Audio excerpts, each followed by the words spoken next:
거룩하신 하나님 아버지, 오늘도 주 예수 안에서 아버지의 뜻을 잘 깨닫게 하시고 아버지 거룩하신 진리의 말씀, 그 생명의 말씀을 증거하며 녹음할 수 있도록 하시니 감사를 드립니다.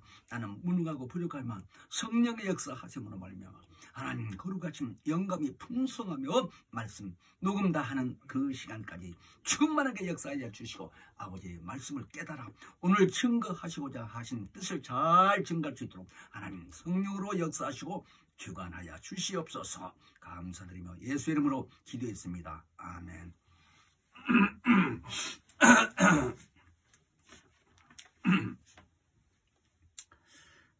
사도행전 9장 31절 말씀을 증거하겠습니다. 그리하여 온 유대와 갈릴리와 사마리아와 교회가 평안하여 든든히 서가고 주를 경외함과 성령의 이로로 진행하여 수가 더 많아지더라. 아멘. 31절 한 절만 말씀을 참고했습니다. 충만한 이 사도들을 통해서 이 말씀이 온 유대와 갈릴리와 사마리아 교회가 평안하며 든든히 서가며 주를 경외함과 성령의 이로로 진행하여 믿는 사람들의 그 수가 더 많아지더라 라고 기록한 말씀입니다. 이 말씀을 통해서 성령의 사역이라는 주제로서 말씀을 전해드리겠습니다. 곧 복음서에서 예수께서 하나님의 아들로 이 땅에 오셔서 행하신 모든 그 하나님의 뜻을 잘 기록하셨는가 하면 예수가 마침내 십자가에서 죽으시고 부활하여 승천하신 그 내용까지의 복음서에 잘 기록이 되어 있다면 승천하신 후에는 성령이 오셔서 사도들을 통해서 사도행전으로부터 시작해서 쭉 계속 보면은 그들이 주님 분부하신 말씀대로 온 유대와 사마리아 땅 끝까지 이르러 내 증인이 되라고 분부하신 말씀에 순종해서 성령 충만해서 하시던 일, 그 모든 사도들이 하던 모든 일들이 다 오직 성령의 역사로 하셨다고 하는 의미로 성령의 사역이라 하는 겁니다. 오늘 이 말씀을 통해서 우리는 성령 시대에 신앙생활을 하고 있는 사람으로서의 무슨 의미인지를 잘 깨닫고 우리 모두가 다 각자 하나님 앞에서 정말 의의 병기로 쓰임받으며 성령 충만해서 성령의 이끌림을 받는 삶을 살 수 있도록 자기 자신이 최선을 다하며 그런 마음 자세로 신앙생활을 잘하면 반드시 승리하시며 하나님께만 영광 돌릴 수 있는 삶이 되실 겁니다. 예수님이 이 땅에 계실 때에 하신 말씀을 우리가 잘 연합해 보면요. 요한복음 14장 26절에서는요. 예수 자신이 아버지께 구해서 우리에게 보내주실 보혜사 성령, 곧 아버지께서 나오시는 진리의 성령이 오시면 그랬습니다. 아버지께로서 나오시는 진리의 성령이 오시면 그가 예수 자신을 증거하신다고 하셨어요. 말씀을. 그 말씀을 요한복음 14장 26절에서도 같은 이 비슷한 말씀으로 말씀을 하셨습니다. 그러니까 한마디로 성령이 오셔야 예수님 하신 모든 말씀을 깨닫게 하시고 생각나게 하시고 장래 일까지 알려주신 분이라고 합니다. 근데 오늘 이 말씀에서 15장 26절에 요한복음 그가 나를 증거하실 것이라는 거예요. 핵심이 성령이 오셔서 딱 한마디로 수많은 일을 하시는데도 가장 핵심이라고 하면 가장 큰 일이라고 하면 무슨 일을 하실 것인가? 예수 증거로 오셨다고 하는 겁니다. 그런데 사도 바울이 갈라디아서 5장 22절 23절에 보면요. 성령의 9가지 열매에 대해서 잘 기록을 하셨어요. 그러니까 그거를 읽어드리자면 오직 성령의 열매는 사랑과 희락과 화평과 오래 참음과 자비와 양선과 충성과 온유와 절제니 이와 같은 것을 금지할 법이 없다. 이렇게 기록을 하셨습니다. 오늘날 우리 기독교인들이 이 말씀을 많이 앞세워서 성령의 열매가 있어야 된다고 강조를 많이 하신 걸 저도 들어봤습니다. 그 말씀이 잘못됐다는 의미가 아니고 그 내용을 보게 되게 되면 성령 충만하게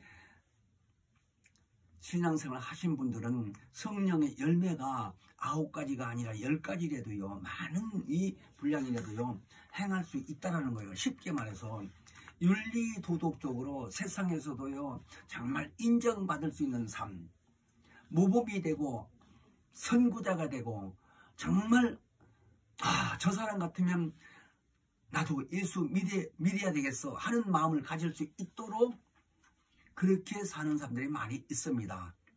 근데 제가 말씀드리고자 하는 거는 성령이 오신 목적이 그렇게 9가지 열매를 믿도록, 쉽게 말해서 인간적인 입장에서 봤을 때 윤리 도덕적으로 앞세워 말씀하시기 위해서 그런 분이 될 수 있도록 하기 위해서 오셨느냐? 그렇지는 않다 얘기입니다. 왜냐하면 예수 믿지 않는 사람들이라도요 겸손하고 온유하고 절주하고요 착하고 윤리 도덕적으로 정말 본이 될 수 있는 사람들 많이 있어요. 세상에 다른 종교도 그렇고요. 그것이 사람의 인성을 말할 때 아주 훌륭한 분들 많이 있거든요. 이런 의미를 봤었을 때 하나님이 전지전능하신 분이 태초에 스스로 계셔줄 때에 우리 인간을 지은 목적이 육체에 있는 이 육체의 기간 동안에 그런 일을 성공적으로 하라고 하는 의미로 예수 보내주신 것이냐? 그렇지 않다라는 거예요. 그래서 우리는 성경님 이 66권을 통해서 하나님이 창조를 왜 하셨으면 만물을 지으시고 인간에게 이 모든 만물의 영장으로 하셨다고 했는데 너희 것으로 다스리고 정복하고 이렇게 번성해서 너희 것을 삼으라 해서 내내 영원토록 이 땅에서 인류가 그런 의미로 살려고 하는 의도가 아니라 성경은 간단하게 말씀해서요 우리를 죽음 후에 끝나는 게 아니라 우리 영혼이 다시 신령한 몸으로 부활해서 하늘에 데리고 가고자 하는 것을 영생이라고 한다는 거예요. 그러니까 예수님이 이 땅에 와 계실 때 하신 말씀 중에서 하나님이 세상을 이처럼 사랑하사 독생자를 주셨으니 이는 누구든지 저를 믿는 자마다 멸망치 않고 영생을 얻게 하려 하심이니라 그랬습니다. 그러니까 하나님이 세상을 사랑한 것은 독생자 곧 예수 그리스도를 주시고 그를 믿는 자들에게 멸망치 않고, 그 멸망이라는 말이 망해서 없어진다는 말인데 그렇게 없어지는 게 아니고 지옥에 간다는 말이 아니고 그런 사람들을 영생할 수 있는 복을 준다는데 뭐가 영생을 할까요? 영원히 죽지 아니하고 부활해서 하나님이 영생하신 것처럼 그 영광 앞에서 영원히 함께 거할 수 있다고 하는 말이 영생한다는 거예요. 생명이 없으면 하나님이 주신 생명을 공급받지 아니하면 영생할 수 있는 사람은 아무도 없는 거예요. 부활해서 지옥에 가게 될 수는 있어도 그것이 영생이 아니요 영원히 뜨거운 불구덩이에서 고통받고 있는 것이지.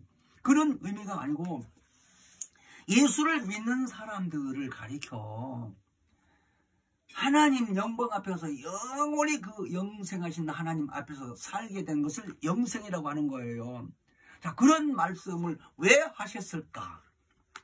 거기에 핵심이 아들을 주셨는데, 독생하신 아들을 주셨는데 믿으면 그렇고 안 믿으면 저주라는 거예요. 거기 이제 3장 17절 요한복음 쭉 보게 되면 18절까지 보게 되면 그렇게 써졌어요. 지금 현재 믿지 아니한 사람이 이미 정죄를 받았다라는 거예요. 심판 받았다라는 거예요. 그러니까 너는 죄인이냐? 그래서 죽으면 내 육체는 흙으로 가고 내 영혼은 바로 저주의 영이라는 거예요. 이 의미를 우리 잘 아셔야 돼요. 그래서 왜 하나님이 그렇게 말씀하시는 건가? 아까 얘기한 대로 성령의 9가지 열매라는 것이 윤리 도덕적으로 거기에 깊이가 있어요. 그래서 성령 받으면 온유하고 절제하고 충성하고 사랑하고, 그러니까 사랑은 다 예수 안 믿는 사람 사랑 안 하나요? 더 많이 말을 해요. 그러니까 그런 윤리 도덕적으로 보는 이 인본적인 입장에서 말하는 게 아니라 그보다 더 높으신, 더 크신 하나님의 그 크신 사랑이 무엇인가를 우리는 잘 깨달아야 돼요. 그래서 그런 것을 깨닫게 해 주실 분이 바로 진리의 성령이 우리에게 오셨다라는 거예요. 그러니까 성령이 오신 출처가 어디냐고 한다면 어디예요? 아버지 품속이라고 그랬어요. 요한복음 15장 16절에서 아버지께서 나오시는 진리의 성령이라고 하셨어요.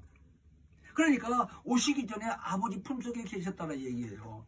그런 분이 인격이 각각임으로써 하나님의 그 크신 뜻을 이루시고 그 뜻이 우리에게도 해당해서 예수를 보내주셔서 구원받게까지 하셨고, 그것이 꿈꾸는 얘기가 아니고 인간이 있다면 있고 관념적으로 생각해서 없다면 없는 이런 의미가 아니라 우리 안에 들어와서 예수 공로 믿고 구원받은 우리들에게 와서 아무한테 가는 게 아니라 성령은 구원받은 자들에게 예수가 하나님의 아들이요 무죄한 분이요 그분이 십자가에서 흘리신 보혈의 공로를 믿고 우리는 구원받았다고 하는 의미를 깨닫고 인정하는 사람들에게 와서 성령님 우리 속에서 확실히 인정하신다는 것을 인쳐주셨다. 그래서 증거하게 하셨다는 거예요.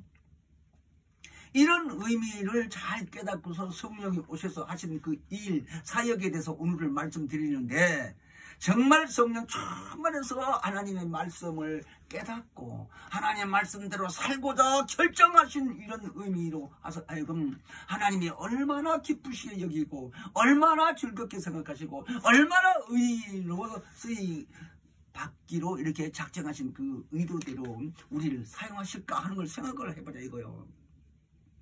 정말 의의 병기로 쓰임 받기를 원하는 사람이라면요, 또 사모고 또 사모고 또 기도하고 성경 보고 배우고 깨닫고 증거하며 신하지 않겠어요? 이 의미를 잘 하셔야 돼요. 그래서 하나님이 외당초에 태초에 크신 계획을 하신 분이라고 말씀 많이 들었잖아요. 그 크신 계획이 뭘까? 천지창조뿐만 아니라 그 안에 모든 계획을 세우시고 스케줄을 계속 진행해 가시는 분인데 그 뜻을 종일 얘기를 다 한다면 어찌 다 말로 표현할 수가 있겠습니까? 이 우주 안에 있는 은하계의 계통만요 보더라도 얼마나 복잡합니까? 학자들, 과학자들이 연구하고 또 해도 다 못하고 있는데 문화가 이렇게 발전하고요, 이렇게 잘 살고 있는 이런 입장에서 봤었을 때 그것이 다 하나님의 뜻 가운데서 이루어지신 거랍니다. 그러니까 큰 개념으로서 예수가 이 땅에 오시게 된 것은 아버지 뜻을 성취하시기 위해서 오셨다고 전주에도 제가 지난번에도 말씀을 드렸는데요. 그러니까 하나부터 열까지 다 전부가 예수 오신 목적은 아버지 뜻대로 오신 겁니다. 그러니까 물같이 낮아진 마음으로 예수가 아버지 앞에서 정말 순종하고 또 낮아지고 또 낮아진 마음 자세로 결국은 사람의 모양으로 육체로 와서 죽기까지 아버지의 뜻에 순종을 하셨다는 거예요. 그러니까 아버지께서 왜 그런 명령을 하셨을까? 인간을 크게 사랑해서 다 구원받기 위해서. 그러나 그 안에 우주 안에서 이미 우리 인간보다 먼저 지음을 받았던 천사 중에 불의가 드러난 천사를 마귀라고 한다고 하겠죠. 그 마귀가 천사 타락한 놈인데 이 우주 안에서 사방 세력을 잡고 아담이라는 사람이 영적 존재로 지음받게 되다 보니까 그걸 알고 에덴 동산에 가서 유혹을 한 거 아닙니까? 마귀도 천사지만 인격이 있고 인간 아담도 인격이 있으니까 상대가 된다 이 얘기입니다. 근데 이 아담 이전에 있었던 사람들은 죽으면 끝나는 영이 없는 존재니까 상대를 안 했지만 아담이란 사람은 영이 있다는 걸 이 천사가 알고 에덴 동산에 침입했던 거 아니에요. 창세기 3장에 보면. 그래서 그때부터 유혹받았던 것 자체가 인류가 다 하나님 앞에서 영이 죽었다고 하는 것을 죄인이라고 한다는 이 얘기예요. 그 소멸되고서 없어졌단 말이 아니라 기능 자체가 상실된 거예요. 하나님 아버지라고 부를 수 있는 자격이 없다 이 얘기예요. 그래야 지금 믿지 않는 입장에서는요, 하나님 아버지라 하게 되게 되면 웃어요. 왜? 예를 들어서 한 가정에서 할아버지도 있고 아버지도 있고 아들도 있고 있는데 세 사람이 앉아있으면 하나님 아버지 감사합니다 기도한다고 하게 되면 누가 와서 불신자가 왔을 때는 그 집안은 웃기는 집안이라고 안 그랬겠어요? 할아버지나 아버지나 손자나 다 똑같이 하나님 아버지 하고 있으니 웃기잖아요. 이해가 안 돼서. 그 무슨 말인지 모르기 때문에 웃을 수밖에 없겠지요. 그러나 영적인 입장에서 그 사람 속에 있는 영이 말하는 거예요. 그 말이. 자, 그렇다고 인정하시고 믿는 자들 입장에서는 이해가 되니까 그런 입장에서 우리는 성령의 역사로서 9가지 열매만 우리는 따질 게 아니라 사도 바울이 그 말씀을 썼는데 갈라디아 3장 3절에 보게 되게 되면요. 또 사도 바울이 무슨 말씀을 하셨냐면 너희가 성령으로 시작하였다가 다시 육체로 마치려느냐 하고까지 말씀하셨어요. 그러니까 사도 바울이 잘못 썼단 말이 아니라 그분도 성령의 영감을 받아 말씀을 기록하게 됐는데 그 말씀에만 머무르는 게 아니라 아까 5장 22절 23절까지라고 그랬어요. 9가지 열매가. 그런데 3장 3절에서는 우리가 성령으로 시작했다가 육체로 마치겠느냐 얘기요. 그래서 사도 바울을요. 먼저 사도 바울 얘기를 좀 아니할 수가 없지요. 왜냐? 율법 시대에 율법 선생님이었었대요. 그분이.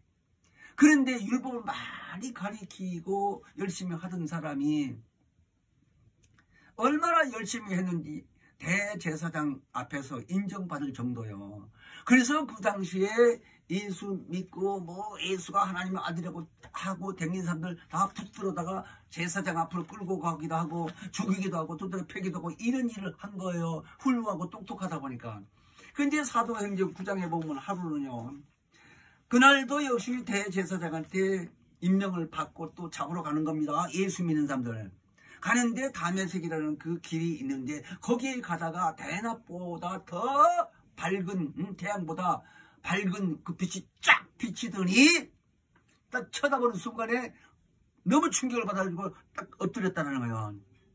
그게 엎드렸는데 음성이 들리기를 바울아 바울아. 먼저 이름이 바울 사도 바울 그러는데요. 그 음성이 들리면서 네가 왜 나를 핍박하느냐라고 얘기 들렸을 때 주여 누이시니까 하고 불러 말씀을 이제 드렸더니 네가 핍박하는 예수라고 음성이 들리더라는 거예요. 얼마나 충격을 받았어. 예수 믿는 사람들을 잡으러 다니고 죽이는데 예수 하신 말씀이 네가 핍박하는 예수다라고 하니 충격이 아닐 수가 없지 않겠어요. 근데 눈을 딱 떠서 보는데 안 보이더라는 거예요. 아까 밝은 빛을 쳐다봤을 때 엎드렸는데 그때 눈이 이제 안 보이게 됐던 모양이죠. 그래서 그 음성에 따라서 아나니아라는 사람을 찾아가서 기도를 받으라고 해서 기도받고 다시 보게 됐습니다. 그때부터 이 사도 바울이 확 돌아서서 변하게 한 게 뭐예요? 죽을 때까지 예수 전한 거예요. 그래서 성령 충만해서 아까 사도 바울이 갈라디아서 5장 성령의 9가지 열매도 기록을 했다고 그랬는데 그 사도 바울을 신학이 많이 있습니다. 오늘날 기독교 안에서요. 그래서 많은 교회에서요. 기독교 안에서 성령의 열매를 강조하는데 제가 아까 말씀드린 대로요. 그 열매만 강조하다 보게 되면 윤리도덕적인 입장이 돼버리는 거예요. 인성으로서. 사람이 이 땅에 사는 것이 다가 아니기 때문에 우리는 영적 입장에서 성령의 인도함을 받아 예수가 왜 왔는지, 하나님이 이 예수를 왜 보내는지 이 의미를 알아야 되는데, 그러한 뜻은 멀리 하고 사도 바울 통해서 그 부분적인 그 성령의 9가지 열매, 그것이 나쁘다는 게 아니에요. 그 열매라고 하는 것은 세상 살면서 육체의 입장에서 윤리 도덕적인 얘기, 쉽게 말하자면 그것만 강조해서는 안 된다 이거. 그건 당연하다 이거요. 성령 충만하면 누구를 막론하고, 예수 믿으면 어린애가 없나요? 윤리 도덕이 필요 없나요? 그거 아니거든요. 그래서 이 의미를 우리는 한 단계 더 올라가서 하나님의 성령이 충만해서 하시는 일이 뭐냐 이게요. 그러므로 하나님 뜻을 강조하시면서, 그 뜻이 뭐요? 천지 창조를 하고 계획하신 하나님 뜻이 인류를 사랑하고, 그리고 아들을 위해서 이 모든 만유를 지으셨다고 했을 뿐만 아니라 아들을 후사로 상속자로 세우셔서 이 모든 것도 지었다고 했고, 말하자면 인간도 예수가 이 땅에 오시기 위해서 지었다는 얘기죠. 그래서 버리지 않고 다시 데리고 가겠다라는 거예요. 결론은 하나님의 뜻은 그 뜻을 예수가 와서 다 이루셨잖아요. 그러니까 십자가에 달려 죽기까지도 아버지 뜻에 순종해서 죽었다 이거요. 그런데 이 죽은 후에 그것으로 끝난 게 아니잖아요. 그래서 3일 만에 부활한다고 몇 번씩 하신 말씀을 그 어머니가 된 마리아부터 알고 있었다 이거요. 하도 그런 말을 옆에서 들었기 때문에. 그래서 마음에 두었다고 그랬어요. 십자가에 달려서 있을 때도요, 그 옆에 가가지고 눈물만 흘리고 있었던 거예요. 왜? 어머니 되는 그 마음 생각을 한번 해보세요. 아들이 33살이나 먹은 아들이 저렇게 매달려서 6시간 동안이나 피 흘려가면서 죽어가고 있는 그 입장에서 봤을 때 가슴이 찢어지려고 하지 않겠어요? 근데 많은 사람들이 그래요. 만일에 사생아라고 해야 되면 이런 말을 많이 하는데요. 만일에 그렇다면 이 세상의 지구상에서요, 예수가 어디서 왔다는 걸 가장 잘 알고 있는 사람이 요셉일까요? 마리아일까요? 마리아 본인 아니겠어요? 요셉이라는 사람은 인간적으로 생각했을 때요, 나는 우리 마리아 부인 될 사람하고 동침도 안 했는데 임신이 됐다냐고 의심하기도 했을 뿐더러, 그렇지 않겠어요? 그때 천사가 간 거예요. 말하자면 내가 데리고 올 마리아 의심하지 말라, 잉태했는데 아들 낳는다고 이름 예수까지 하라고 알려줬으니까, 그 사람도 역시 그 당시에 하나님 잘 섬기는 사람이니까 양쪽 두 부부가 믿음 안에서 지켜보고 순종하고 있었던 거예요. 이런 믿음이 세상에 또 있겠어요? 대단한 믿음이요. 그때 그들은 성령도 안 받았는데, 근데 성령의 감동을 받았다는 거예요. 내주한 건 아니고. 자, 어떻든 간에 마리아가 죽은 지, 말하자면 예수가 죽은 지 3일 만에 이제 아침에 미명이라고 그랬으니까 해 뜨기 전이죠. 안식 후 첫날 마태복음 28장에 보면요, 그랬어요. 무덤에 갔어요. 두 여자가. 갔더니 그 당시에 그 나라에서는 무덤을 이렇게 사람을 묻고 앞에 이제 입구가 있도록 이렇게 된 모양이에요. 큰 돌을 거기다 막아놨는데 가면서 걱정도 한 거예요. 두 여자가 가다가 힘이 모자라니까 그 큰 돌을 어떻게 움직여서 비키고 그 안에 들어가서 봐야 되나 하는 걱정을 하고 갔는데, 마침 딱 가보니까 돌이 옆으로 비켜졌더래요. 근데 그 위에 그 무덤 앞에서 그 돌 위에 흰옷을 입은 사람이 앉아있더래요. 근데 그가 천사인지는 몰랐지요. 근데 이제 로마 시대이니까 혹시 수직하는 지키고 있는 사람이지 알고 깜짝 놀랐다 이거. 충격을 받고. 그랬더니 죽어간 사람처럼 되니까 그 사람이 하는 말이 놀라지 말라 하면서 자기가 천사인 것을 신한 거예요.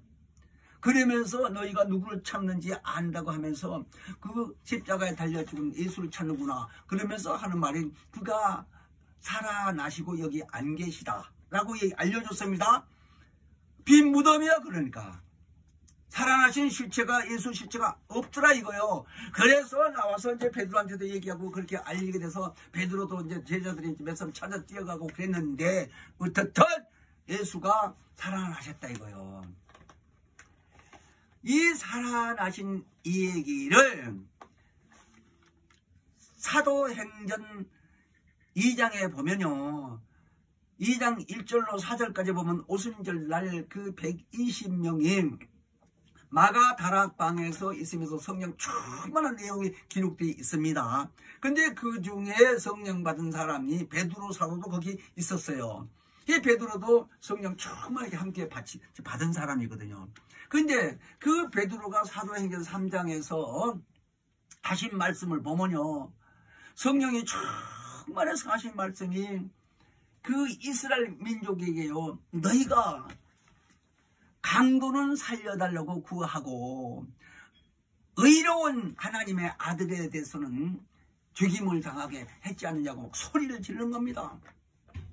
그래서 베드로가 하는 말이, 너희가 죽인 이 예수가 그러나 하나님이 그가 다시 죽은 자 가운데서 살리셨다라고 외치면서 우리는 이 일의 증인이다라고 목소리 높여서 외친 거예요. 근데 아까 마태복음 28장에 천사가 하는 말이, 예수 무덤에서 있었던 천사가 그가 살아나서 나가셨다는 얘기는 했지만 어떻게 누가 살리셨는지 구체적으로 말을 안 했어요?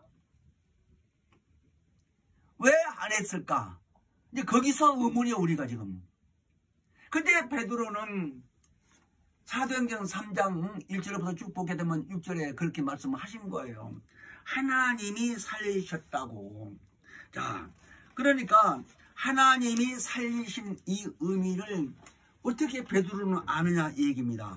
그래서 우리는 거기 이제 사도행전 3장 14절부터 지금 읽어드리자면요, 너희가 거룩하고 의로운 자를 부인하고 도리어 살인한 사람을 놓아 주기를 구하며 생명의 주를 죽였도다. 예수를 가리켜 하는 말이죠.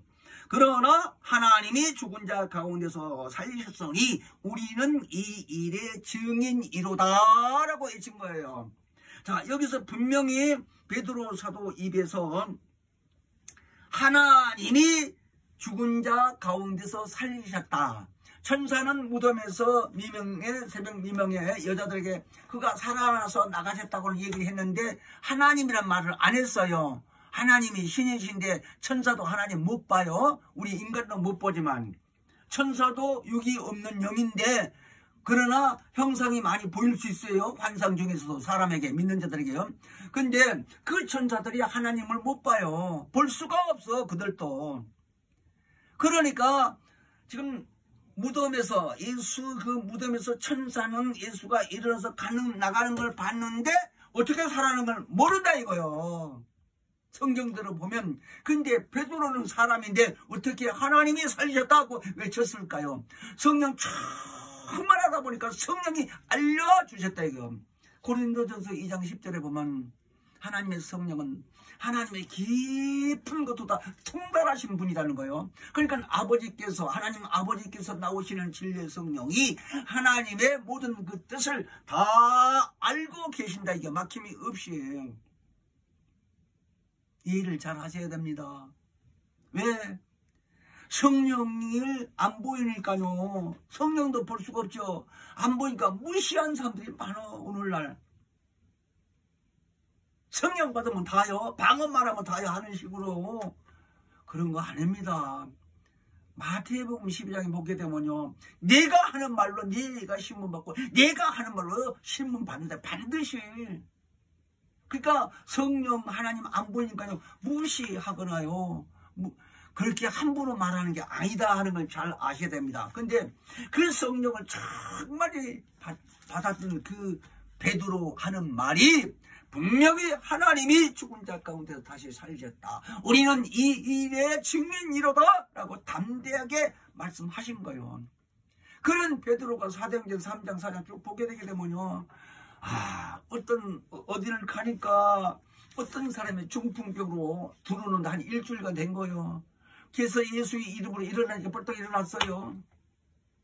안진뱅이를 붙들고 내가 있는 것은 나 예수 이름밖에 없다고 그랬어요. 내가 이제 말하자면 성전에 기도하러 들어가는 사람들에게 단돈 한 푼이도 얻을 보려고 그 안진뱅이 날 때부터 안진뱅이 된 그 거린을 데려다 놓은 사람들이 있었어요. 근데 그 거린이 손벌기 이렇게 좀 달라고 하니까 나는 은과 금은 없지만 내게 있는 것으로 내게 주노니 하면서 곧 내게 있는 나사렛 예수의 이름을 걸으라고 손목을 붙들고 일으키니까 이 안진뱅이가 날 때부터 안진뱅이 된 그 거린이 부드득 힘을 내면서 일어났다 이거예요. 그래서 그들하고 같이 걸어가면서 뛰기도 하고 하나님께 영광 돌렸다고 하는데 이런 막 이적들이 많이 일어나는 거예요. 베드로 사도에게 통해서. 이런 일을 하나님이 보내신 성령께서 하시는 일을 성령의 사역이라 오늘 말씀드린 게 그거예요. 그러니까 천사보다 성령을 받고 보니까 하나님의 일을 훤히 알도록 깨닫게 해주시는 거예요. 사람 안에 들어오셔서. 그러니까 오늘날 우리는 그 하나님의 뜻을 알려면 기록된 성경 말씀을 열심히 배우고 깨달아서 그 말씀을 내 인격으로 내 의지로 전하는 게 아니라 성령의 역사로 자꾸 생각나고 자꾸 기억나고 장래 일도 안 봤지만 보는 것처럼 미래를 쭉 말할 수 있도록 영감이 있다 이 얘기입니다. 이런 의미를 우리는 잘 아셔야 돼요. 그러므로 오늘 우리들은 성령의 역사로 말미암아요 항상 기도 많이 하고 영감을 받아서 예수 증거하다 보면 하나님의 역사로서 성령이 충만해서 하나님 뜻대로 하나님께만 영광 돌리며 많은 영혼을 주께로 인도할 수 있지 않느냐 하는 겁니다. 그러므로 예수도 이 땅에 육체로 계실 때 마가복음 1장 12절에 보게 되면 성령의 이끌림을 받아서 광야에 가서 금식도 하고 결국은 마태복음 4장에 보게 되면 마귀로부터 시험을 당하는 내용이 있지요. 그러니까 40일 동안 인간으로서 금식하고 난 후에 마귀라는 와서 조롱하는 거죠. 말하자면 네가 하나님의 아들이냐? 배고프지? 40일 동안 금식하고 이런 식으로 와서 돌로 떡을 만들어 먹어봐라. 네가 하나님의 아들이거든.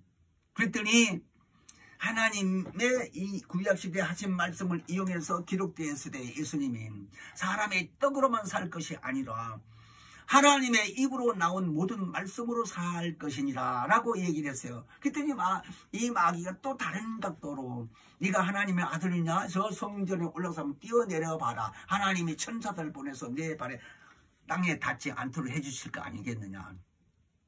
하나님을 시험하지 말라 또 다시 예수님이 기록됐을 때 하면서 말씀을 하신 거예요. 마지막으로 또 시험이 뭐라고 그래요? 산 꼭대기 데리고 올라가가지고 천하만국을 순간에 보여주면서 나에게 경배하면 내가 이것을 내게 주겠다라고 했어요.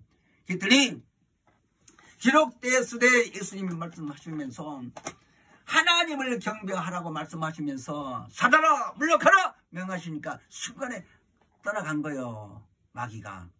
예수님 앞에서 예수님이 하나님이니까 마귀라고 하지 않고 사단아 떠나가라 그랬습니다. 그때부터 이제 세상에 사는 사람들 안에 귀신이 많이 들려 있었는데 귀신이 그때부터 자기의 임금인 이 마귀가 예수 앞에 심판받았다는 걸 알아요. 그래서 사람 안에 있었던 귀신이 나오게 되는 겁니다.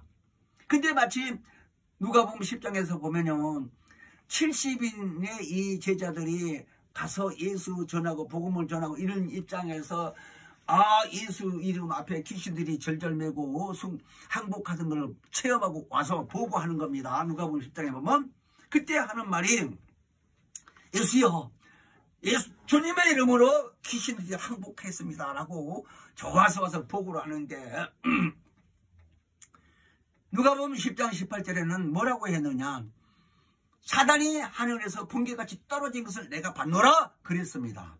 그러니까 이 우주 안에서 사망의 세력을 잡고 있는 이 마귀가 공중 권세를 잡았다고 에베소서 2장에는 그렇게 기록이 돼 있어요. 근데 공중 권세 잡은 자가 사망의 세력을 잡았다는 의미인데 그가 공중에서 이 땅으로 떨어졌다는 거예요. 그때부터 이제 예수님이 말하자면 마귀 심판을 후에 다니면서요, 이렇게 걸어만 가도 사람 속에 있는 귀신이 나사렛 예수요 라고 우리를 무적행에 보내지 말게 해달라고 기도한 겁니다. 그러니까 나와 그럼 그냥 나오는 거예요. 아무 힘없이. 그 의미를 지금 우리도 예수가 가시고 그 이름으로 오신 분이 누구요? 성령 아니요? 요한복음 14장 26절에 보면 그렇다 이거요. 그러니까 보혜사 성령이 우리 안에 들어오셨는데 어떻게 오셨느냐? 예수 이름으로, 아버지 이름이 예수요, 예수 아들 이름이 예수요, 성령이 예수 이름으로 오셨다 이거요. 그 이름으로 오신 성령이 우리 안에 계시면서 담대하게 예수가 하신 말씀을 증거하며 시인하게 할 때에 귀신이 알아보고 나오게 된다 이거요. 이걸 우리 성락교에서는 증거하고 있지 않습니까? 지금 많은 교회 안에 목회자님들 이 방법 좀 알았으면 좋겠어. 우리나라 금방 붕될 거요. 내가 장로교에 10년 이상 있다가 왔다고 그랬지요. 그래서 이 기독교 안에 많은 교회, 감리교회, 천주교회, 장로교회 다 다녀봤어요. 성범교회도 가봤고 통일교회도 가봤었잖아요. 웃기죠? 그러니까 하나님이 이렇게 쓰시려고 여기저기 다 경험을 하게 하신 것 같아. 지금 내가 생각할 때는. 얼마나 감사해요. 그래서 누가 뭐래도 지금 체험한 이 입장에서요, 정말 성령 충만한 삶을 살게 된다고 하게 되면은 하나님이 얼마나 기뻐하시면서 의의 병 쓰임을 받겠느냐 하는 겁니다. 그래서 우리는 성령 충만하게 되면요, 기록된 말씀을 통해서 하나님이 어떤 계획을 하셨고 어떻게 역사하셨고 어떻게 세상을 사랑해서 예수까지 보내줘서 이렇게 구원받게 하시고 하나님의 자녀의 신부로 복을 받게 했는지, 여러분들 복이라고 하니까 물질의 복만 복이 아니요. 그건 있다가도 없어요.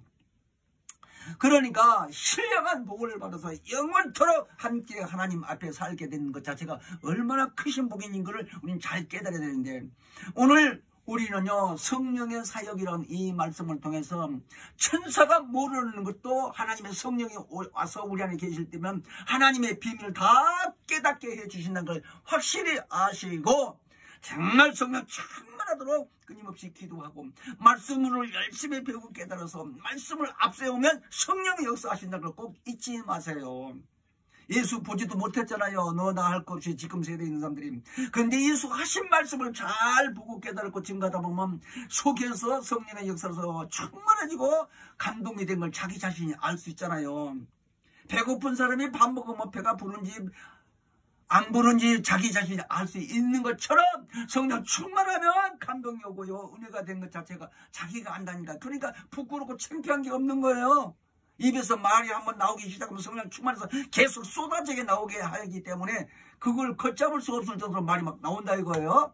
왜요? 한 말씀하면 그 다음에 또 다른 말씀이 생각나게 하시니까 연결해서 계속 그렇게 되더라 하는 거예요. 그렇게 아시고 이 시간 기도할 때요, 성령 충만해서 사도 베드로가 하나님이 죽은 자 가운데 살리셨다라고 하면서 우리는 이 일의 증인이라고 하는 이런 음성을 잘 듣고요, 우리도 똑같이 사도들처럼 열심히 일해서 많은 영혼들이 예수께로 올 수 있도록 다 같이 예수에 한번 크게 부르시고 기도합니다.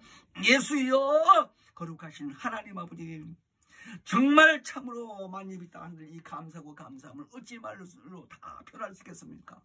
사도 베드로가 신한 것처럼 죽은 자 가운데서 하나님이 살리셨도다라고 외치시며 이는 우리가 증인이라고 말씀하신 것처럼 우리도 다 성령 충만하여 살아계신 하나님께만 영광 돌리며 주 예수를 만민 앞에 증거하는 삶이 되도록 성령으로 역사하시고 주관하여 주시기를 간절히 빌며 예수 이름으로 기도합나이다. 아멘. 하늘에 계신 우리 아버지여 이름이 거룩히 여김을 받으시며 나라 임하옵시며 뜻이 하늘에서 이룬 것 같이 땅에서도 이루어지이다. 오늘날 우리에게 일용할 양식을 주옵시고 우리가 우리에게 죄 지은 자를 사하여 준 것 같이 우리의 죄를 사하여 주옵시고 우리를 시험에 들게 하지 마옵시고 다만 악에서 구하옵소서. 나라와 권세와 영광이 아버지께 영원히 있사옵나이다. 아멘.